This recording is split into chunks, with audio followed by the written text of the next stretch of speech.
자, 클래스 변수와 객체 변수에 대해서 또 살펴보도록 하겠습니다. 클래스 변수는 기본적으로 이제 공유가 됩니다. 공유가 된다는 얘기는 우리가 클래스를 가지고 우리가 이제 하나의 클래스를 가지고 여러 개의 객체들을 만들어낼 수 있다 그랬죠.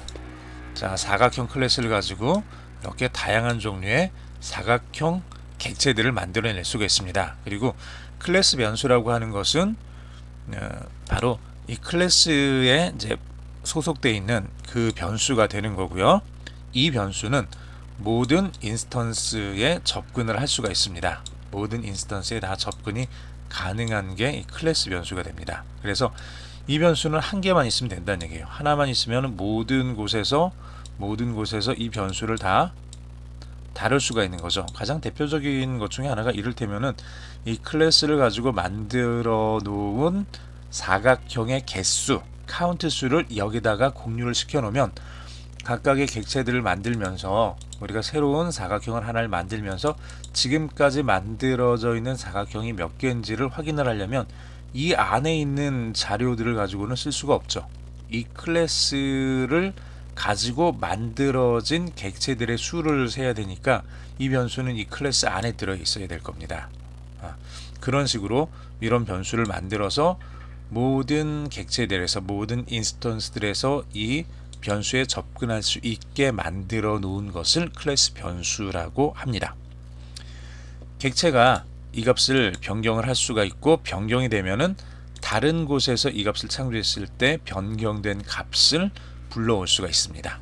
그게 이제 객체 변수, 클래스 변수가 되는 거고요. 객체 변수는 기본적으로 객체에 속합니다. 인스턴스에 속합니다. 그래서 하나의 객체에 속해 있는 변수는 다른 객체가 그 변수 값을 읽거나 쓰거나 변경하는 것이 불가능합니다. 그리고 이런 객체 변수를 사용을 할 때는 셀프에 연결해서 사용을 하게 됩니다. 간단하게 이제 요것만 하나를 보죠. 간단하게 여기 보면은 여기 population이라는 변수를 하나를 만들어 놨죠. 자, 로봇이라는 클래스를 만들면서 population이라는 변수를 만들었습니다. 얘는 클래스에 속해 있기 때문에 클래스 변수가 되는 거고요. 이 클래스를 가지고 만들어내는 모든 객체들, 인스턴스들은 이 population이라는 변수를 읽을 수도 있고 수정을 할 수도 있습니다. 자, 얘가 클래스 변수란 뜻이에요. 자, 그 다음에 여기 self라는 게 연결돼서 name이라는 변수를 이렇게 만들었죠. 얘는 객체 변수입니다. 객체에 한정되어 있는 변수란 얘기예요. 무슨 말이냐 그러면 이 클래스를 가지고 어떤 객체를 만들게 되면 그 객체는 이름을 갖겠죠. 이름을 갖게 될 겁니다. 그 이름이 여기 들어간다는 얘기예요. 그 이름. 로봇이라는 객체를 가지고 뭐 R2D2라는 이름을 집어넣어 주고 R2D2라는 객체를 만들었다. 그러면 R2D2에 라는 그 객체가 가지고 있는 name이라는 변수가 되는 거예요. R2D2에 속한 R2D2에서 그 안에서만 그 객체 안에서만 쓸 수 있는 변수가 되는 거죠. 그래서 이 변수는 다른 객체에서 그 내용을 참고를 하거나 읽거나 쓰거나 이게 이제 불가능합니다. 그 객체 안에서만 쓸 수 있는 그 변수가 된다는 얘기예요. 그래서 클래스 변수, 객체 변수 이렇게 지금 나눠지게 됩니다. 요거를 참고를 해주시면 될 것 같고요. 나머지 내용들은 나중에 하나씩 보면서 좀 살펴보도록 하겠습니다. 여기서 요거 하나만 볼까요? 하다 보면은 이제 그 클래스 메소드라는 이 데코레이터라고 하는 요 앞에 있는 알파 at 부분이 이제 데코레이터라고 부르는데 요 뒤에 클래스 메소드라는 이 명령이 붙으면은 바로 그 다음에 나오는 이 지금 얘는 뭐죠? df로 해서 함수를 만들고 있는 거죠. how many라는 이름을 가지고 있고 괄호를 열고 닫고 안에다가 매개 변수로 cls라는 매개 변수를 가지고 있는 함수를 이렇게 쭉 만들고 있습니다. 만들고 있는데 이 함수는 보통 클래스 안에 있는 모든 함수들은 기본적으로 이 클래스를 가지고 만들어지는 객체들의 할당이 되는 메소드가 됩니다.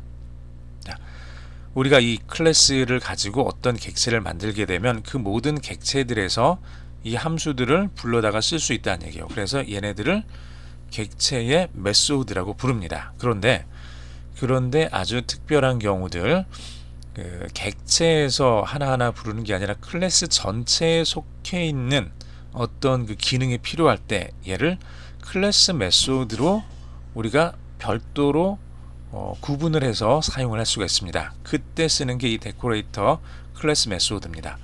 이거를 먼저 써주고 뒤에다가 함수를 만들게 되면서 함수 안에다가 클래스 메소드라는 걸 의미하기 위해서 CLS예요. CLS를 집어넣어주고 CLS에 population 이런 식으로 클래스 안에 있는 어떤 값들을 갖다가 뭐 가지고 온다거나 쓴다거나 지운다거나 이런 게 지금 가능해진다는 얘기예요.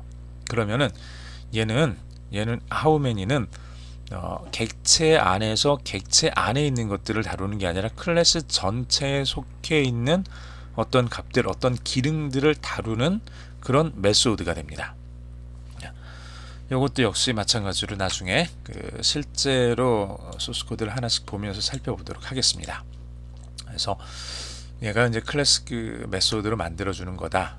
얘는 클래스 메소드로 이렇게 해서 뒤에다가 함수를 이렇게 만들어서 쓰면 되는데, 제가 또 이것도 나중에 설명을 하긴 할 텐데, 옛날 방식으로는 이런 식으로 쓸 수가 있습니다.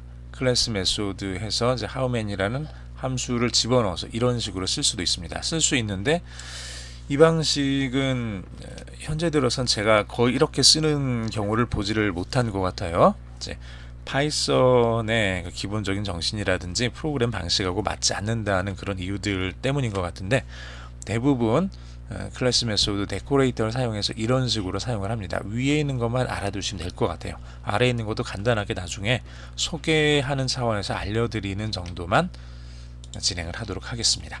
오늘 여기까지 하겠습니다. 계속해서 소스 코드를 보면서 그 내용들을 학습해 주시기 바랍니다. 수고하셨습니다.